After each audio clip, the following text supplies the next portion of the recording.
When I was a small child, as the Israeli author Amos Oz once wrote, my wise grandmother explained to me in simple terms the difference between a Jew and a Christian.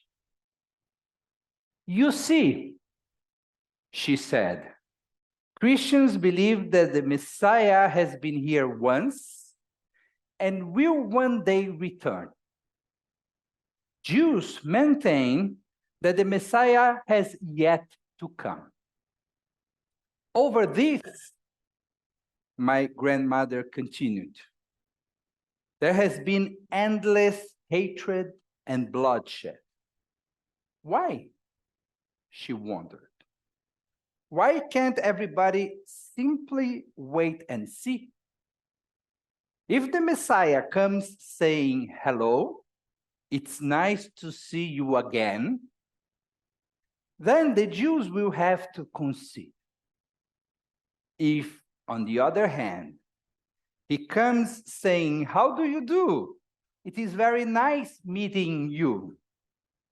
Then the entire Christian world will have to apologize to the Jews. Until that time, concluded Amos Oz's very wise grandmother, just live and let live. In my opinion, the most important contribution Jews have made to humanity was not the Ten Commandments.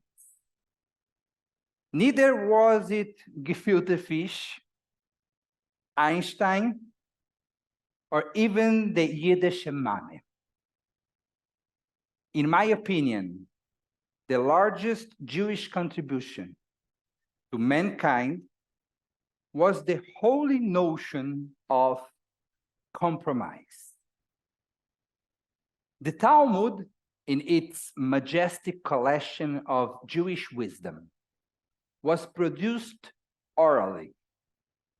Then it was transformed into written manuscripts. It became a large set of books many years later, and today, the totality of its contents is available online. The characteristic of this immense material is that no question is answered in a monolithic way. Check for yourself and click on any page of any given tractate, and you will see there are always several different answers to the same question. Even more fascinating is the fact that, in general, there is no conclusion. When our Cartesian minds expect a final answer, something very contemporary happens. We learn that all the solutions are valid. In that sense, the Talmud is postmodern. It knows how to live with open questions, like Amos Oz's wise grandmother. Let me give you a few Talmudic examples. When the sages in the Talmud discussed the right position for the mezuzah on the doors of our houses, some said it should be vertical, and some said it should be horizontal. We can find beautiful explanations for it being vertical. After all, the mezuzah represents our connection with God, linking the human and the divine. As for the mezuzah in the horizontal position, we may say it represents the connection between one human being and another. Nevertheless, our sages decided to compromise, and it became an Ashkenazic tradition to put the mezuzot diagonally in order to express our appreciation for each of the opinions quoted above.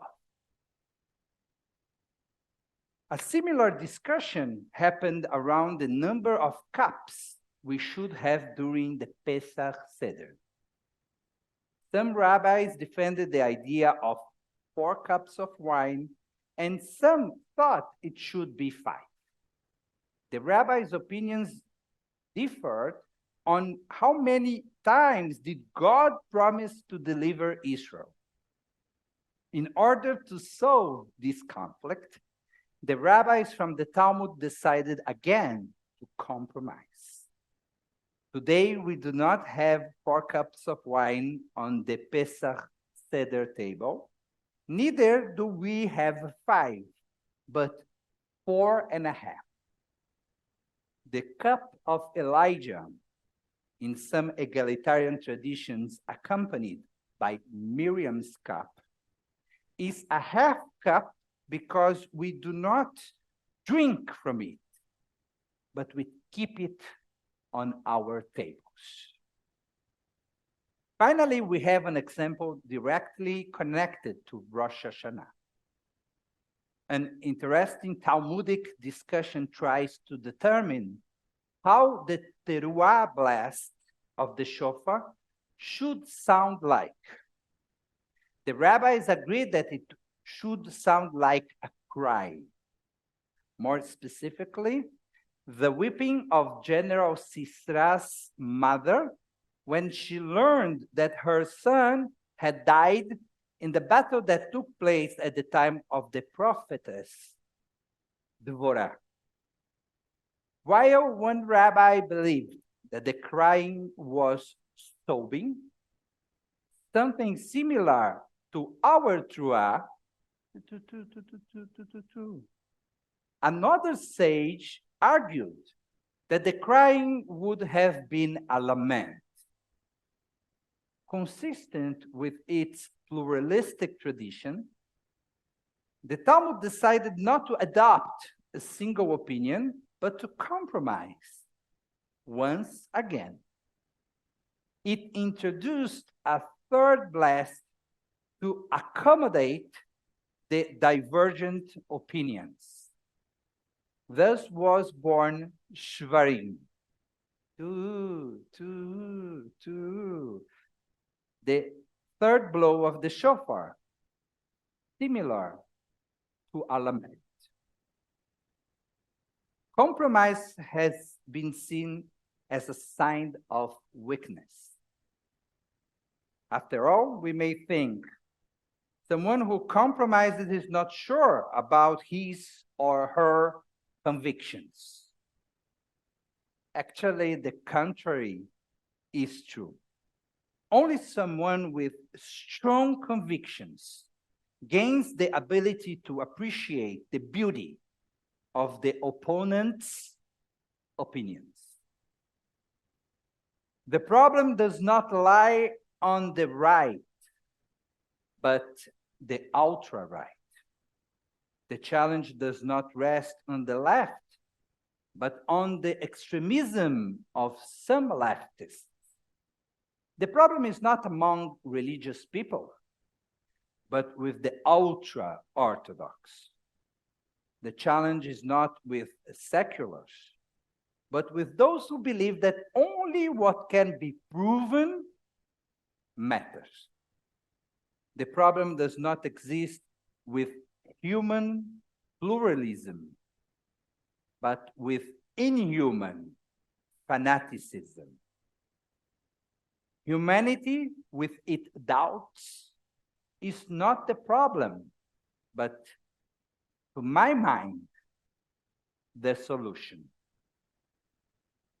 The Jewish movement that better captures the tension between tradition and change, in my opinion, is the conservative movement, or Masorti in Hebrew. When I first decided to become a conservative rabbi, it was because of the way our movement decides to balance the tension that exists in religious Judaism. A Reformed Jew will, in general, privilege change over tradition. An Orthodox Jew will, more often than not, privilege tradition over change. A Masorti Jew will embrace the tension.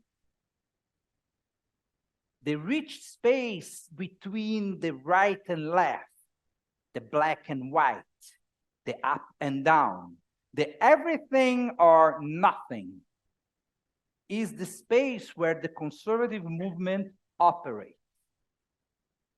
Sometimes change will prevail over tradition, and sometimes tradition will triumph over change. Nevertheless, it will always be important to preserve the tension between them. For the Masorti movement, the questions are far more important than the answers. Good questions last forever, whereas the answers are always temporary, always provisional. We should never be afraid to ask brave questions, such as,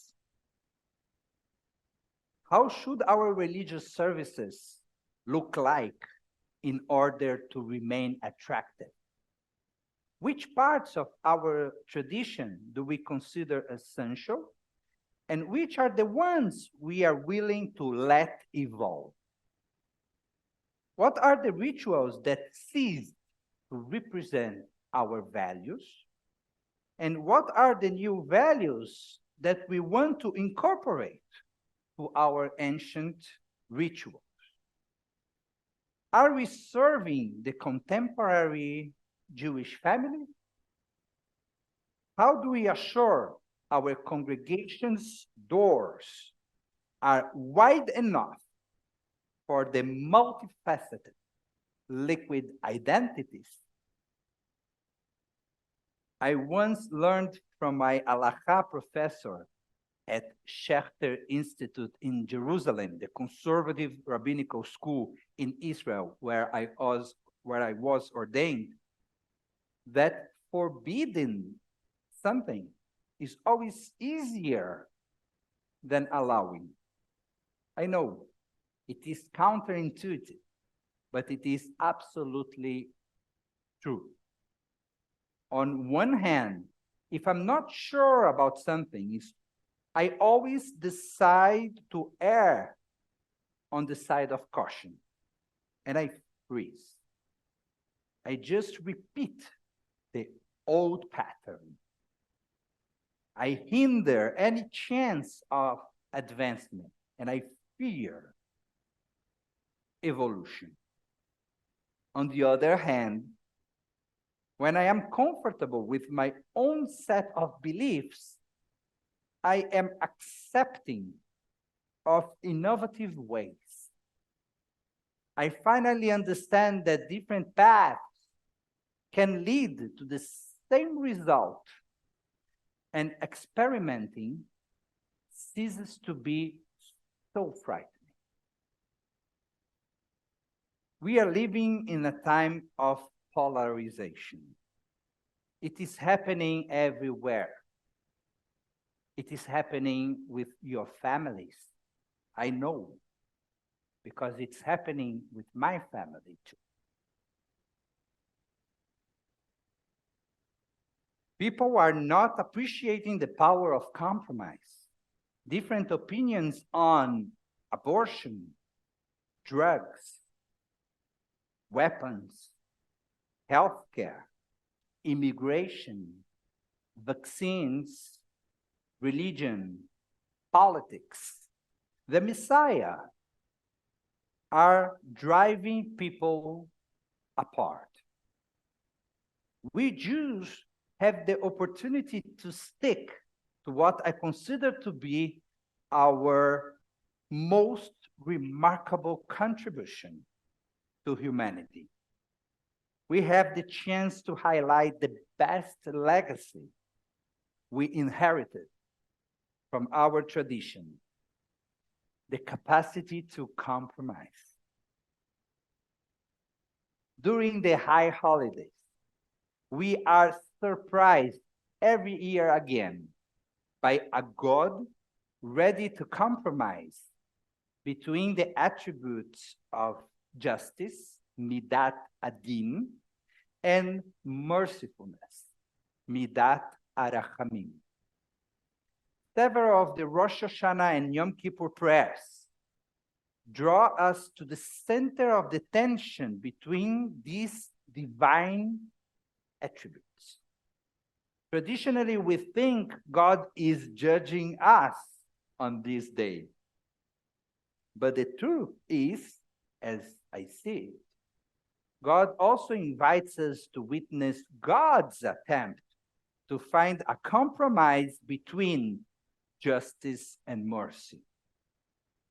As if God was asking us how God is doing in this holy exercise of balancing two opposing forces. Sometimes it feels like it is God who is asking us to judge God.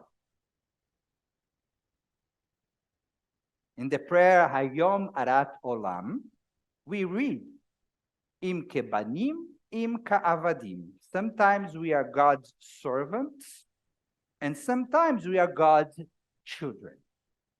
God is at the same time our parent, Avinu, and our majestic ruler, Malkeinu. Rav Chesed ve'emet, full of love and truth, among many other examples. For me, the message is crystal clear. The power of God lies in God's capacity to be at the same time parent and ruler, just and merciful, strong and kind, severe and malleable. God's power exists in the seek of balance, in the sacred search of compromise. And so should ours. During these high holidays, I would like to invite you to rescue this amazing gift presented by our Jewish tradition. Let us practice the holy art of compromising in our own homes, congregations, workplaces, and schools.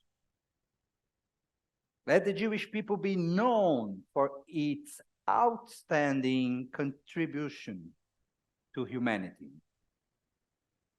Let us be recognized for our capacity to dialogue, to debate, to negotiate, and to compromise.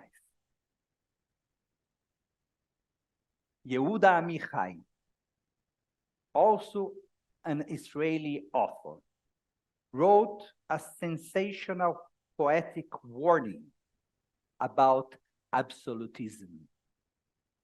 Min hamakom shebo anu tzodkim, lo itzmechu leolam prachim ba'aviv. From the place where we are right, flowers will never grow in the spring. May 5784 be a year of courageous compromise and beautiful flowers. Shana Tova.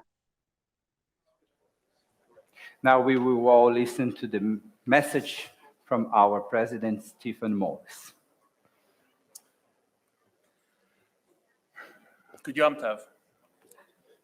When I started as HERJC president 2 years ago, I wrote members about the story of the new synagogue president who's handed 3 envelopes by the outgoing president with instructions to open each envelope during a crisis. When membership declines, the president opens the first envelope. Blame your predecessor, it says. The advice pays off and the president avoids any criticism. When revenues plummet, the president opens the second envelope. Call for a top-down review, it says. Again, the president avoids any criticism. When the synagogue's roof falls in and the trustees threaten to resign, the president opens the last envelope in which is written the following words: prepare 3 envelopes. When I began as president, I promised I would neither blame my predecessor nor shun the responsibility of facing challenging times. And while my tenure still has 1 year remaining, I would like to share with you the 3 envelopes I have begun to prepare for my successor. Envelope number 1 states, nothing gets done without exceptional professionals. HERJC is so fortunate to have its professional staff. From the moment Rabbi Schlesinger arrived at HERJC, he has created an atmosphere of inclusiveness, warmth, humor, intelligence, and optimism for HERJC's future. Taking over for a respected rabbi is never easy, and yet Rabbi Schlesinger has done so in a way that has seamlessly endeared him to our community. From the uncertainty of an interim rabbi through the period of COVID, Hazzan Zakarin has shared her enthusiasm and upbeat disposition with us all. We have shared her love of music, her willingness to take on new challenges, and her professional growth as HERJC's religious school director. Welcoming change is never easy, and yet Hazzan Zakarin has embraced new ways of thinking to connect to congregants. Since Lisa Stein began as HERJC's executive director, I've said, thank God for bringing this person to our synagogue. Lisa's talents, humility, sensitivity, and earnest affinity for HERJC has already been keenly felt by members. Learning a new system is never easy, and yet I look forward to working with Lisa as my executive partner every day. From the time Cheryl Karp began her time as the director of our Early Childhood Center to her 30th anniversary celebrated last year, Cheryl continues to teach our youngest what it means to be kind, inclusive, and inquisitive. Continuing to exhibit the same energy every year is not easy, and yet Cheryl's school matches her personality, nurturing, loving, and filled with the awe of each new adventure. And from the time he began as HERJC's head of maintenance, James Reynolds has treated our building and our members as his own home and family. Working silently in the wings is never easy, and yet James does so with the care and love for the synagogue he maintains. It is easy to overlook the work these individuals and their teams do. Don't. Let each of them know, not only Rabbi, Hazzan, Cheryl, Lisa, and James, but also Betsy, Jeanette, Stephanie, Rebecca, Nefa, Joseph, Bernard, and the host of superb teachers, that they are not taken for granted and that we are thankful for their commitment and dedication. Envelope number 2 states, you are only as good as the people with whom you serve. Whatever you think a president can accomplish, over 150 HERJC volunteers truly deserve the credit for what our synagogue accomplishes on a daily basis. From our executive team and board of directors to the members of our ritual, education, house, finance, and Ruach committees. From our millionaires to sisterhood, from our mitzvah garden horticulturalists to our gala coordinators, from our patrons and endowment trustees to the honors committee and ushers helping us observe the holidays today and tomorrow and next week. And finally, to those members who devote themselves to family engagement, adult education, security, grant writing, COVID protocols, our Hakol magazine, catering, and communications. These are the people who deserve my and your thanks. Envelope number 3 is the most important one of all. It states, never become complacent. 2 years ago, I spoke about the importance of stepping back to see how far we've climbed. Sharing with you what has been achieved is essential, not for personal or collective vanity, but rather to properly assess what must and can still be achieved. Since 2021, HERJC has added 72 families to our membership, including young families with children, former members who have come back, and individuals for whom HERJC offers a vibrancy and enthusiasm no longer found at many shuls. Over the last 2 years, HERJC has raised over $840,000 from 32 families toward a long-term sustainable endowment fund, built the Baradkin Simcha early childhood playground, opened our outdoor Simcha patio, and received recently $200,000 in grants from New York to make our building more secure. Following COVID, we held monthly Kabbalat, Shabbat community services and dinners that regularly drew over 170 congregants to welcome in the Sabbath and to share a meal. We expanded enrollment in our early childhood center and religious school, increased the number of families who call themselves Harry Castle patrons, created new social events like our Sushi in the Sukkah, Lag BaOmer bonfire, and Passover Second Seder events that appeal to wide swaths of members, and redesigned HERJC's website. In all, we cemented HERJC's place as one of the marquee egalitarian conservative shuls in all of Long Island. All these achievements should make us feel satisfied, but they must never make us feel complacent. Those who came before me did an incredible job of maintaining HERJC's vitality. Today, some might see our goal as surviving so that we can be the last synagogue standing. However, I urge you not to settle for that path forward. What the last 2 years have demonstrated to me is that we must not merely survive, but thrive. Our goal should be to be the last synagogue dancing. That challenge, that goal, will not be due to just our professionals or our volunteers, or to the intensity of the desire to achieve new heights. Simply put, HERJC's remarkable success is not because of the 3 envelopes I set aside, but rather because of the 4th envelope you dare to write. That daring depends on each of us to attract new members, to expand what we offer as a synagogue, and most importantly, to provide for HERJC's financial growth and stability. The actual cost of HERJC membership is $4,000 per family. $4,000 enables Rabbi Schlesinger and Hazzan Zakarin to celebrate with us on the birth of a new baby or to comfort us when we lose a loved one. It allows us to offer our children a stellar religious education, to hold daily minyan and Shabbat services, and to commemorate the festivals and holidays together. It supports our efforts to coordinate adult educational programs, to maintain our facility, to provide for the security and health of our congregants, to fix that which needs repair, and to provide for those for whom the cost of membership is truly a burden.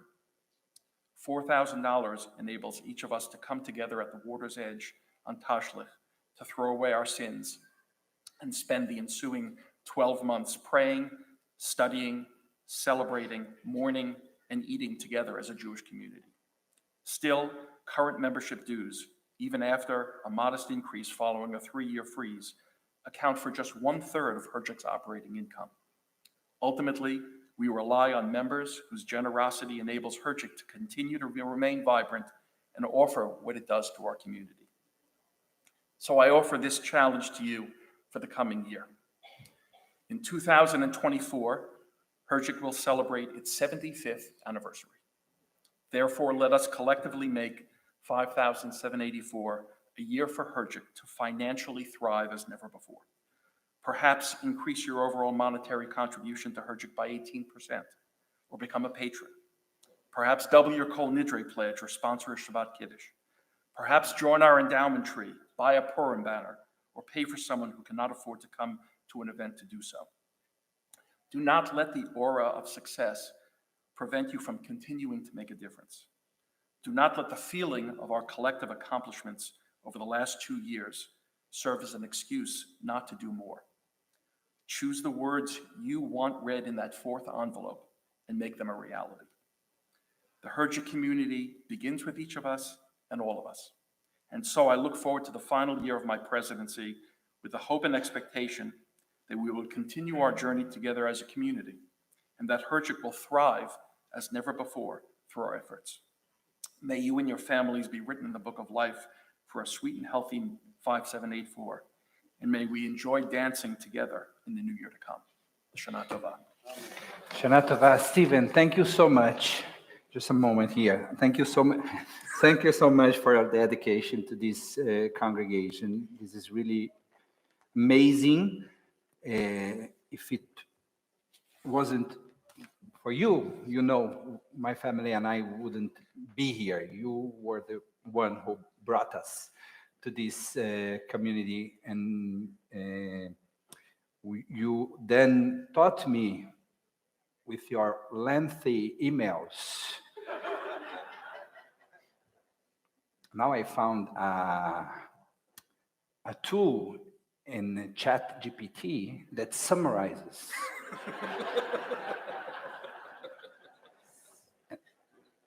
And now I'm leading much better with our emails. You once taught me the meaning of a monkey rope, right? And said that you and I, as president and rabbi, are connected.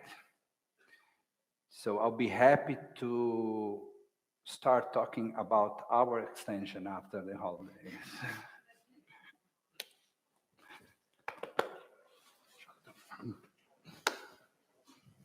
Let's listen together to the words that John Polansky prepared for the Dvar Torah this year.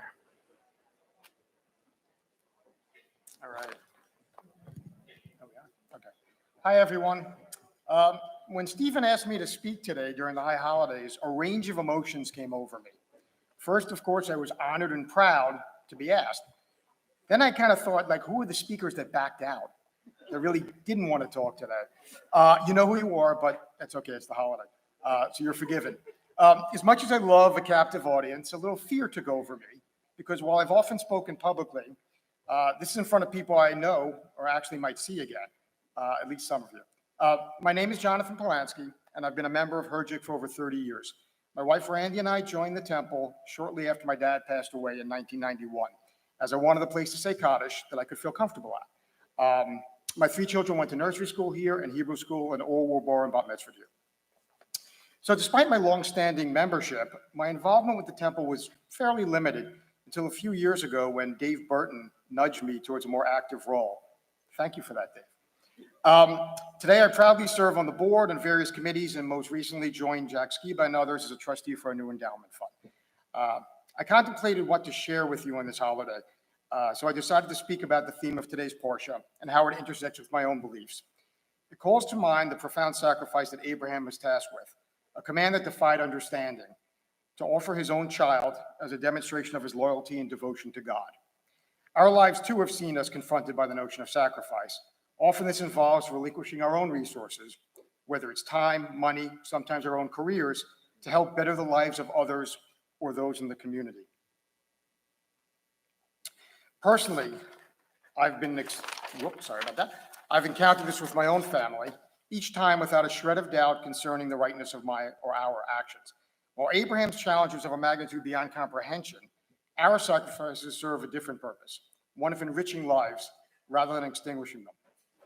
So over the years, the actions of my wife, Randy, and our children have inspired me to take a more active role in service, specifically our temple community and engaging in volunteer work. Randy's commitment to learning sign language, about 10 years ago actually, to assist people who are deaf, and taking an active board role in Sulam, a religious school for children with special needs. My daughter Samantha's high school leadership with BBYO and her involvement with not-for-profits.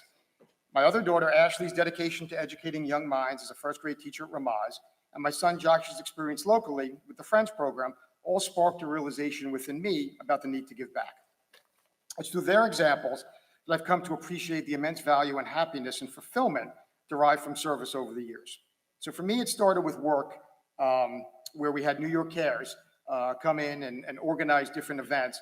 So I was involved with painting New York City classrooms, cleaning up parks, interview training for veterans, just to name a few. But over the past few years, I've been more involved with those that are food insufficient, through volunteering monthly with Randy at the Long Beach Soup Kitchen, and more recently with food delivery through Hatzilu. For me personally, the value provided far exceeds the investment of my time. So we all navigate our unique emotional landscapes, and I'm not suggesting the experiences will all mirror each other, but I do believe it's worthwhile to explore the potential of sacrifice within our own lives. Whatever our sacrifices are, they most likely will pale in comparison to the unfathomable task faced by Abraham. The idea of volunteerism brings to mind two quotes from me that have resonated. One with Muhammad Ali, one of my childhood idols, service to others is the rent you pay for the room here on earth. And if you know me, the other is TV related. I'm going to quote Ricky Gervais, but I'll be careful doing it if you know him. But his series, The Afterlife, which is available on Netflix, if your sharing password still works, it underscores the importance of living for the right reasons. So the quote is, if you want to be an angel, you've got to do it while you're alive. Be good and do good things. So as I conclude, I encourage each of you to consider embracing moments of sacrifice when they align with your path in whatever form it takes. Test the waters and evaluate if the pursuit of enrichment through sacrifice resonates with you.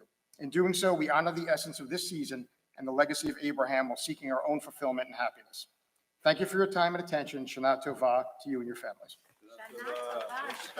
John, thank you very much for the beautiful message. I love the idea of sacrifice that does not promote death, but promotes the enrichment of the congregation, of the community. Thank you so much. It's a compromise. And thanks for your sacrifice.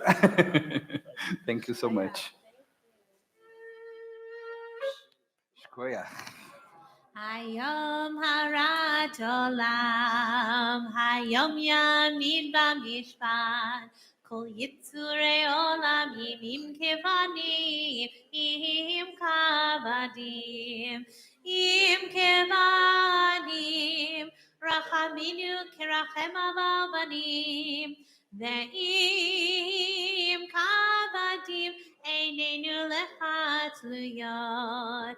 Ashetchonenu v'totzi ha'or mishpateinu ayom kadosh areshet tzifatenu yarav lefanecha ehora v'nisa areshet tzifatenu yarav lefanecha ehora v'nisa Mabinu mazimabitu makshib lekol tkiyateinu utchaber berachamim uvratzon seder shovronoteinu. Today the world stands as at birth.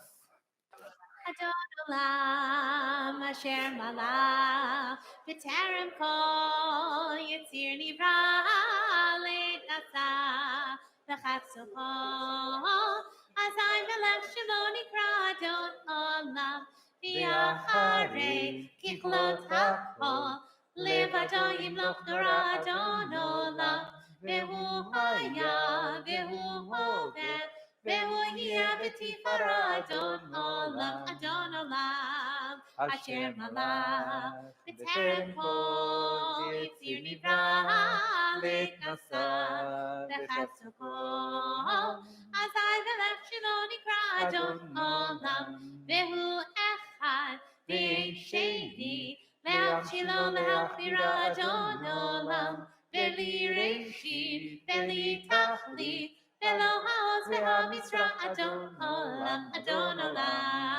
asher malach, b'terem kol yitzir nivra le'nasa v'chatzoko, azay v'lech shelo nikra Adon olam, ve'hu eli v'chai go'ali, v'tzor chavli v'tzara Adon olam, ve'hu nisi u'manosli, Menakosi v'yom ekra Adon olam, asher malach, b'terem kol yitzir nivra le'nasa v'chatzoko, azay v'lech shelo nikra Adon olam, ve'yado achid ruchi, ve'tishan ve'a'ira Adon olam, ve'im ruchi gebiati, Adonai li v'lo ira Adon olam, asher malach, b'terem kol yitzir nivra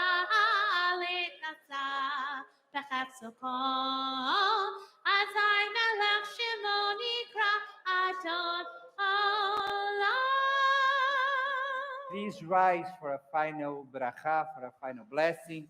This is an appropriate moment to thank you, Hazzan, for the beautiful service full of inspiration and energy. Thank you, all of our volunteers and professionals that make this service possible. Thank you for being members of our congregation and supporting our work during the entire year. Be present and participate. This is the most important donation you can give to your congregation. Be here, be part of our activities during the entire year. May Adonai bless and protect you. May Adonai be kind and gracious to you. May Adonai show you favor and grant you shalom. Yevarechecha Adonai ve'yishmerecha. Ya'er Adonai panav elecha v'yichuneka. Yisa Adonai panav elecha ve'yasem lecha, ve'yasem lach, ve'yasem lachem. Shalom. Shana tova.